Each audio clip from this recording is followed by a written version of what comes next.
Welcome to Toolbox Talk, 5 hidden trench hazards that even experienced workers miss. Trenching fatalities have nearly tripled recently, and the victims are rarely rookies. When you've spent decades around excavations, it's easy to treat an open cut as routine. This familiarity often masks the physical reality of the environment, leading experienced crews to ignore the massive forces pressing against the trench walls. To understand the danger, look at the math. 1 cubic yard of soil weighs roughly 3,000 pounds. That's the weight of a compact car. If a wall fails, that mass hits with enough force to crush a worker or cause instant asphyxiation. This video is for educational purposes only. It is not a substitute for official OSHA training or the direct supervision of a designated competent person on your job site.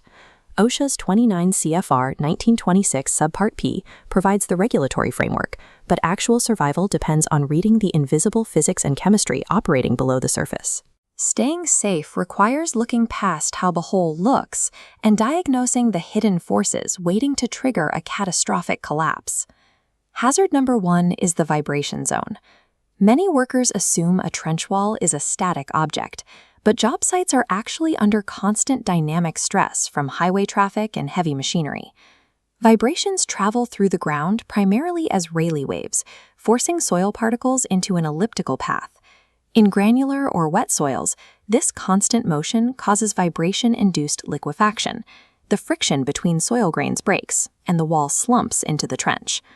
You can mitigate this by enforcing OSHA distance rules, rerouting nearby traffic, or upgrading your shoring to actively press against the vibrating earth. Hazard number 2 is the false bench. Experienced workers are often deceived by visual cues, like soil color or high clay content, assuming a stiff wall is naturally stable. But undisturbed soil gets its strength from geological compression over thousands of years. Once that soil is dug up and backfilled, its internal structure is permanently compromised. If your excavation crosses an old water line or utility conduit, the soil is disturbed. This automatically dictates a Type C classification, regardless of how solid the dirt feels. Remember the strict rule. Benching is never permitted in Type C soil because the material lacks the internal cohesion to support its own weight. The history of the dirt and the mechanical activity on the surface completely overrule any visual estimate of soil stability. Hazard number 3 is toxic air in seemingly clean trenches. The most dangerous assumption you can make is that an open top guarantees a safe supply of breathing air. In regions with limestone deposits, naturally acidic rainwater reacts with the stone to produce heavy carbon dioxide. This gas is significantly heavier than air. It sinks and pools at the bottom of the trench, displacing oxygen where the crew is working.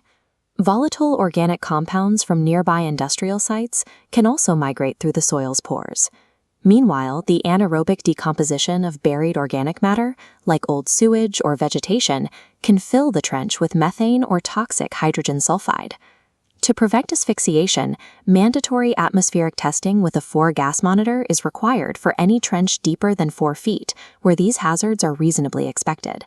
These hazards are highly deceptive.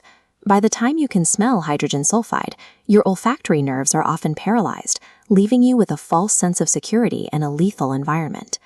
Hazard number 4, the spider web. Tension cracks are the final visual warning before a catastrophic sliding failure. As this technical diagram shows, these cracks form on the ground surface parallel to the trench. They typically appear at a distance of 1/2 to 3/4 the total depth of the excavation.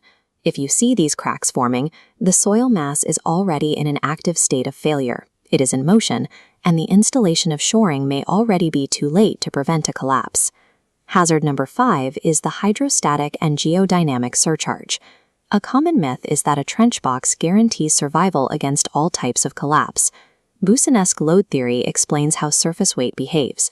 An excavator parked near the edge acts as a vertical load that the soil converts into massive horizontal pressure. This pressure multiplies as it travels down the trench face.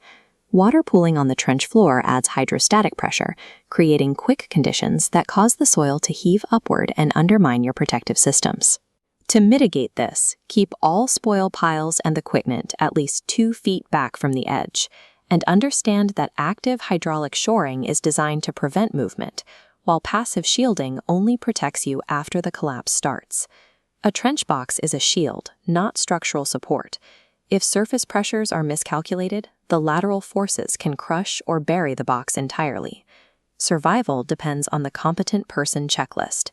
This includes daily inspections before every shift, re-inspections after every rainstorm, and mandatory atmospheric testing before entry.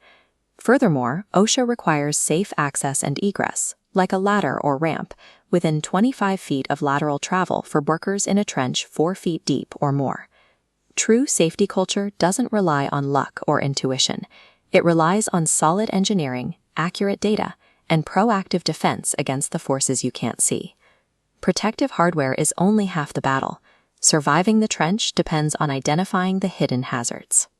Train your eyes, protect your crew, and go home safe every single day. If you want to learn more about construction safety, OSHA standards, and practical toolbox talks, subscribe to the HSC Study YouTube channel. Check out the videos on screen to continue your training.